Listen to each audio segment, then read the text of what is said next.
struck down and replaced with. I think the rupee was more political because that was a legislation with the BJP government, and the new government, it was political. They said in manifesto that the first thing they do is repeal the legislation. That's the first thing they do.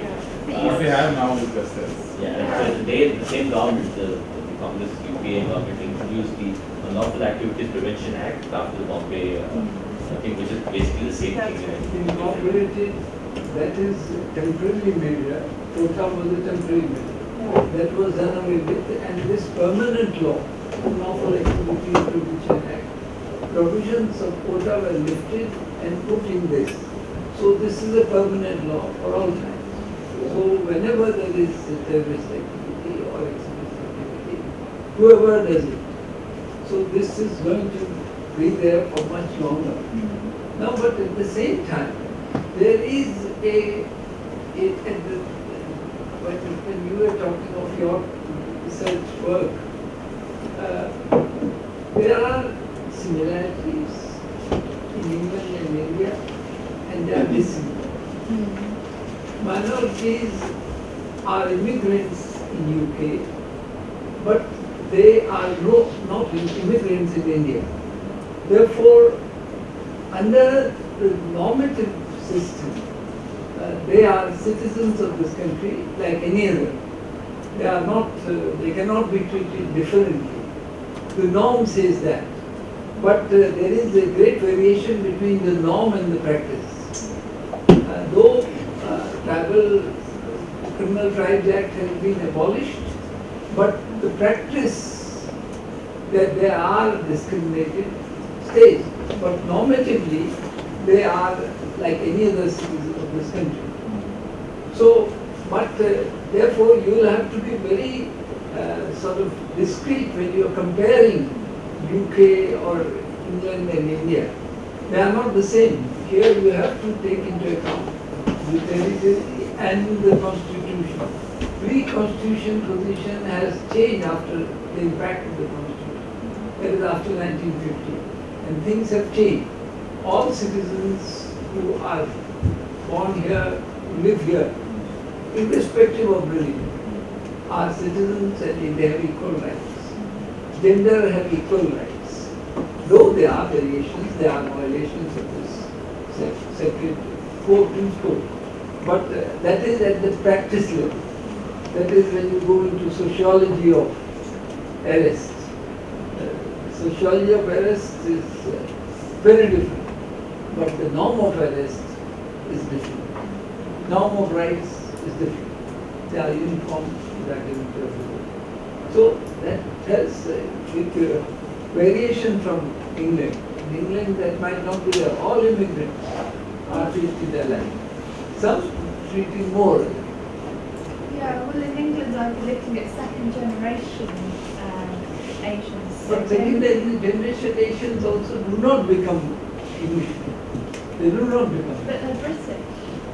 They are British. They have a passport, that is a political fact.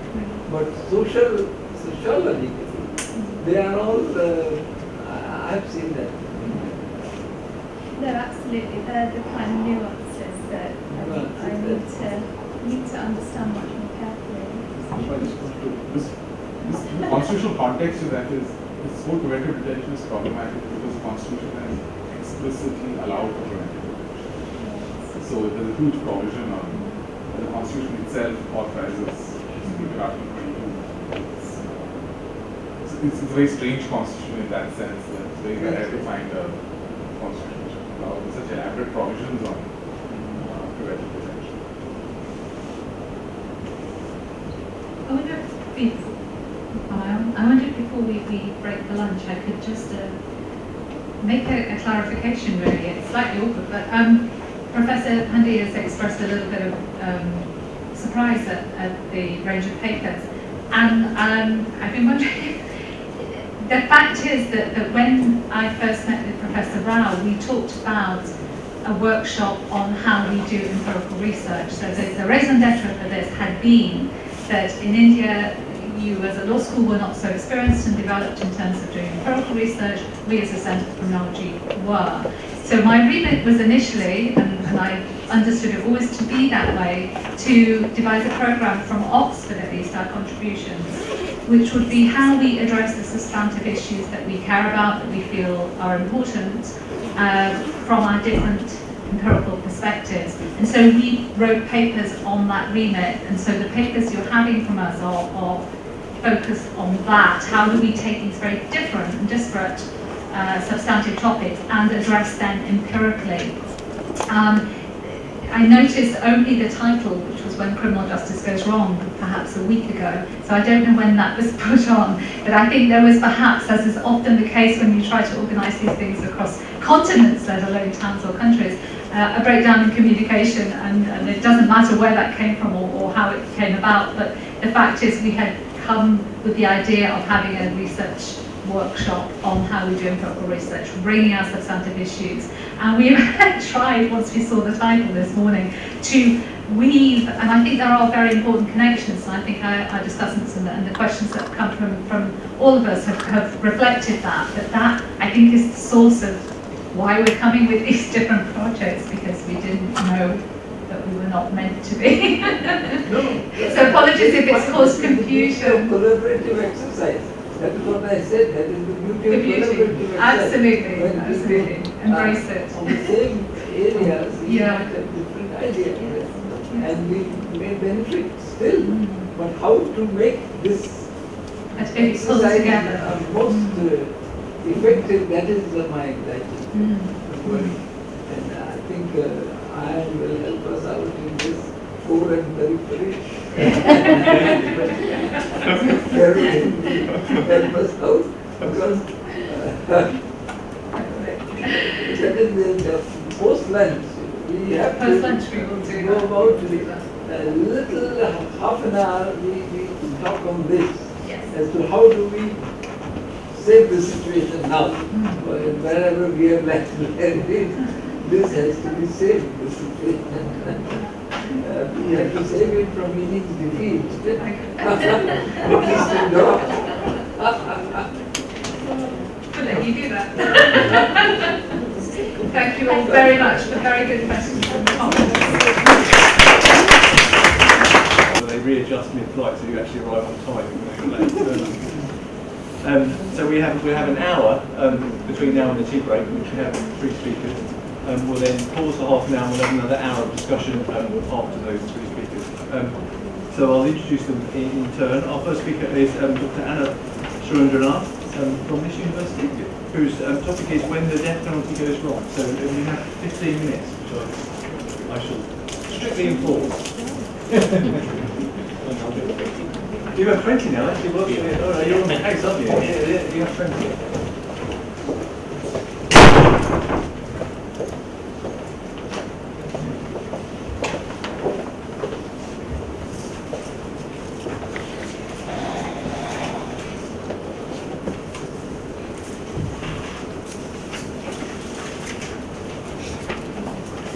Good afternoon, everyone.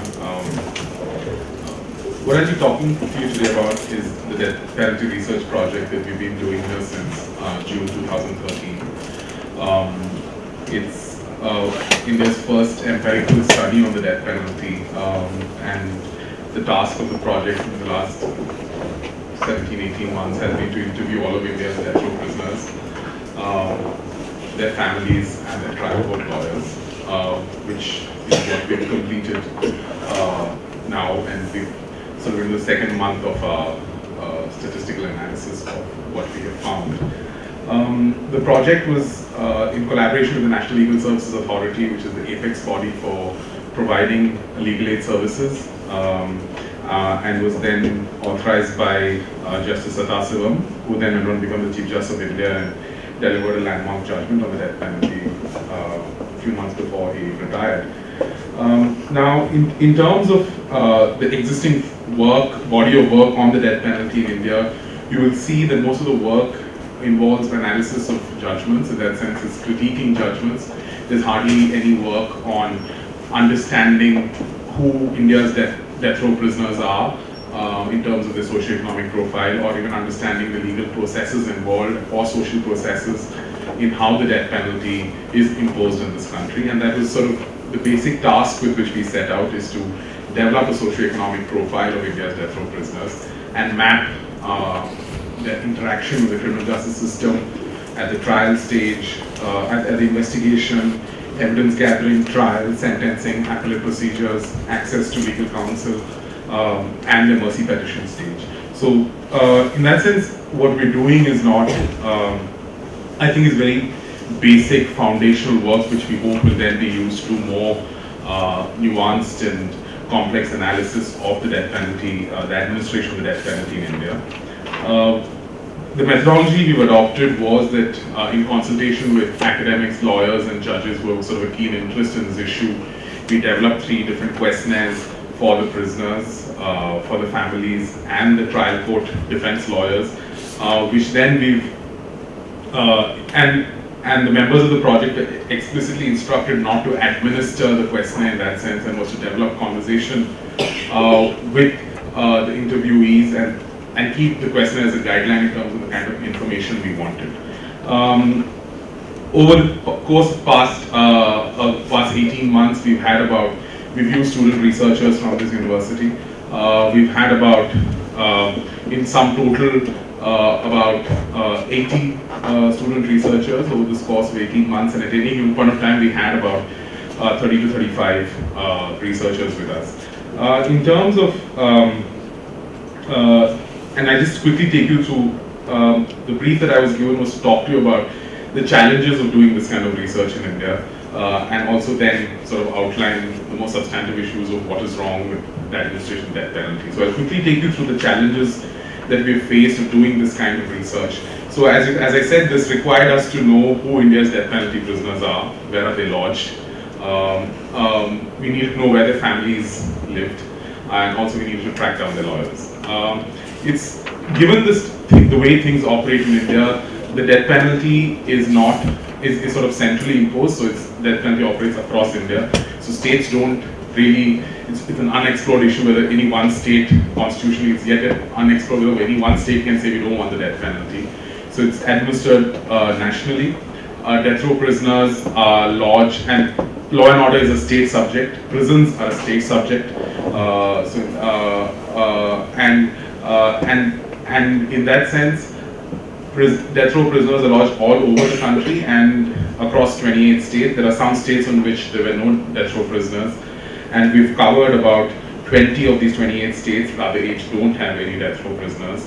So permission to access prisoners was a huge problem. I think even before we could apply for permission, we didn't know. There's no exact number of the number of India's death row prisoners. There's the National Crime Records Bureau, which releases data annually, but it was very clear very early on that data is not accurate. It is not disaggregated enough. And in each state, also they're not kept, they're not lodged in any one prison. There could be multiple prisons where they're lodged. So we needed to find out the actual disaggregated data of where the death row prisoners were lodged. So we had to write to each state, ask for permission, ask for data, follow it up, and working with the National Legal Service Authority gave us a lot of support, in the sense that initially we were worried that whether there would be interference, because the National Legal Service Authority is funded by the state. It's administered by the judiciary in that sense. There's no complete separation between legal aid and the judges in that sense. It's administered by the judges at the top. But they've been very helpful. They've stayed out of the study in any sort of, they haven't really interfered. And all that they've really done is send out the letters that we wanted them to send out. So that's how we got the permissions. Data has been a huge problem. Even when the prison department in each of these states sent us what they thought were the existing number of death row prisoners and who they were and which jail they were lodged, in the first month of the study itself, we realized that the data is not accurate, it's not up to date, and that the only way of confirming that data is to go to each jail in each of these states and ask them if there are death row prisoners, right? So the exact number is one issue. Then who are the death row prisoners? And they were not able to capture the change in status because the death penalty in India, once you're awarded the death sentence by the trial court, it has to necessarily be confirmed by the High Court, and then the Supreme Court may or may not hear your appeal, which I'll come back to later. One thing that we really faced as part of having to take permissions from 20 different prison departments in each of the states was the conditions imposed on us were very different across states. Most particularly in terms of impact of the study was some states made it very clear that all interviews would be not under the supervision, but at least in the presence of a prison official, of at least a prison guard.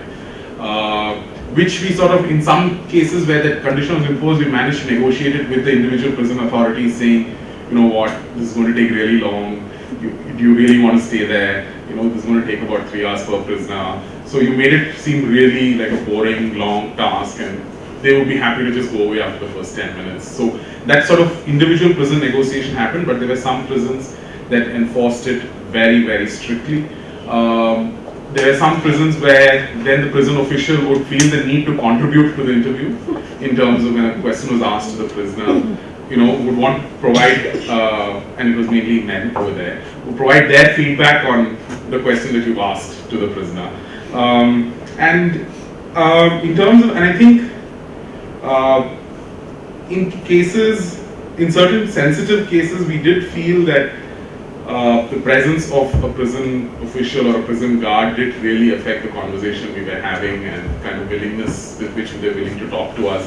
But anyway, and in terms of the information we were looking for, as I said, we're looking for socioeconomic data in terms of caste, religion, age, occupation, income, landholding, criminal background, and that's something that we really found in terms of what is their prior criminal history, right? In terms of that construction of the most deviant, evil mind does not really play out. Most of them are turned out to be first-time offenders in that sense. In terms of challenges during the prisoner interviews, the biggest challenge I would say was engaging with the prisoner on a conversation about the innocence of guilt. The project was very clear that was not of any interest to us. But when you go there, it's inevitable that the prisoner wants to talk about innocence or guilt. Even if they admit to have done the crime, they want to explain as to why they did it, the circumstances that led to it. And at that point, we found it really, and it's a very small group of us who were doing the prison interviews, whereas the group was much larger for the family interviews. We found it really difficult to stop that narrative or say, oh, we're not interested in that information. And we realized that they had never had really the chance even to talk to their lawyer in the kind of detail that they were talking to us. And here we're talking about 2 hours to 3 hours, or maybe depending on how willing they were to talk to us. And that they really wanted to get their narrative out there, right? And we were seen as people who were coming from Delhi with the capability of, or their imagined capability of us being able to help them in their cases. And even though it was made explicitly very clear that it is a research project, there can be nothing that can be done, you never really get over that barrier, because for them, you've come from the capital city, you have the ability to access institutions that they can't, and they expect something to be done, right? So that is certainly a difficulty that we faced. And I think more than anything else, it was a moral dilemma to how much to force the conversation back onto the track onto which that we wanted information, right? And I think that yes, it's just played out very differently across all these interviews. Some people understood what we were trying to do. For certain people, it was just a plea for help. For certain people, it was just asking us to get back in touch with their family and ask their family to come and meet them. So the whole range of things, and in that sense, that moral dilemma of whether we were ending up using them for our own purposes, and I guess that sort of concern would be central to a study like this, is something that we've had to grapple with. How willing were prisoners to talk to us? I think a crucial function of that was depending on which stage of the death penalty process they were, whether they were at the trial stage, or whether the High Court stage, or whether the Supreme Court, or the mercy has been dismissed and they're just awaiting execution. I think there's a strong, I mean, I wouldn't say there's an exact causal link in terms of that, but we did find that prisoners who were who've been sentenced to death only at the first stage and had many stages to go were more hopeful in that sense, of they kept saying that they were so confident that the High Court would let them off, that at least they would get off the death penalty. And in that sense, where I would also say we're quite dismissive of what we could, of the importance of the study, whereas the prisoners whose mercy had been rejected by the president and there was no real remedy left, right, knew that, being viewed as some sort of last roll of the dice, right, and in that sense, there's this constant invocation of, God has sent you people, right, there's this constant helplessness that played out through us in these interviews. Another thing that we faced in terms of talking to prisoners about their socio-economic condition of their families is very, very interesting, the disconnect between what they believe to be the truth and what is the truth. And we could contrast that because when we went and met the families, it was not really what the prisoner believed to be. And I must, again, none of these are absolute claims in that sense. And there's a serious issue of that disconnect, and this applied only where families were actually coming and meeting the prisoners. There was a large number of cases where the family has abandoned the prisoner. They don't want anything to do and have refused to give us interviews because these are cases that this is part of their life that they're done with and don't want anybody to rake up. They live in anonymity in the locations that they live in, and us going around asking, because we have to go and ask people in the locality, oh, do you know this person's house? Actually was a serious concern that was flagged very early on with some of the cases we did, that we had to be very careful not to compromise anonymity because it's all very socially sensitive cases. It could be rape and murder of a child, which has caused massive social stigma to the family, and that's something that we had to deal with through the limitation of the model that we built. Obviously was that it was a single interview model, right? We went there, we just had one interview and that was it. We had the conversation we tried getting the information as much as we could from the questionnaire. And in the interviews that we had the chances to go back and interview them for whatever reason, we needed more information or there was something that we needed to clarify for their cases. We felt that the rapport was certainly built much more in the subsequent interviews, and I think given what we were trying to do in terms of the aim, I really don't think it would be feasible for us to allow for multiple interview sessions of each prisoner, because we would be given permissions only for a set number of days, for set number of hours each day, and to fit in all of that into that really did not give us the opportunity to have multiple interview sessions. Challenges for the family interviews, I would say that just finding them was a huge problem, right? The addresses that are maintained in official records are not accurate, are not accurate. So finding them, it led us to a lot of complicated situations where there are hostile situations in the village. The family is under constant threat from their neighbors. The family interviews are mainly led by student researchers with huge learning curve for them in terms of how to deal with those kind of situations, and the family, I guess the desperation is much more, and then the students had to learn how to deal with that and sort of make it very clear to them that we're not there to fight their legal case, and that was not the agenda, right? Massive problems with documenting and archiving of material. I would say it's a full-blown crisis in terms of if death row prisoners at any point want to access the case materials. It's extremely difficult. It's proven extremely difficult for us to build a database of these case records and maintain their trial court judgments, which we've been trying to do. And in terms of, and even if you went through the official process of getting it by paying official fees, it's very, very expensive. To get a full case record of a case that has gone up until the mercy stage and has gone back to the trial court, the sentencing court, costs you about anywhere between 8,000 to 10,000 rupees, and that's just an official fee without us having to bribe anybody, right? Have you bribed people? We have to get the records, because some cases, some cases were just too urgent to wait for 2 weeks to get the papers out, right? If the president has rejected the mercy, the black warrant has been issued, I mean, there's no point waiting for 2 weeks to get the case record out, right? In terms of the wrongness of the process, I would say that, and we've been asked repeatedly as to why this wrongness of the process matters.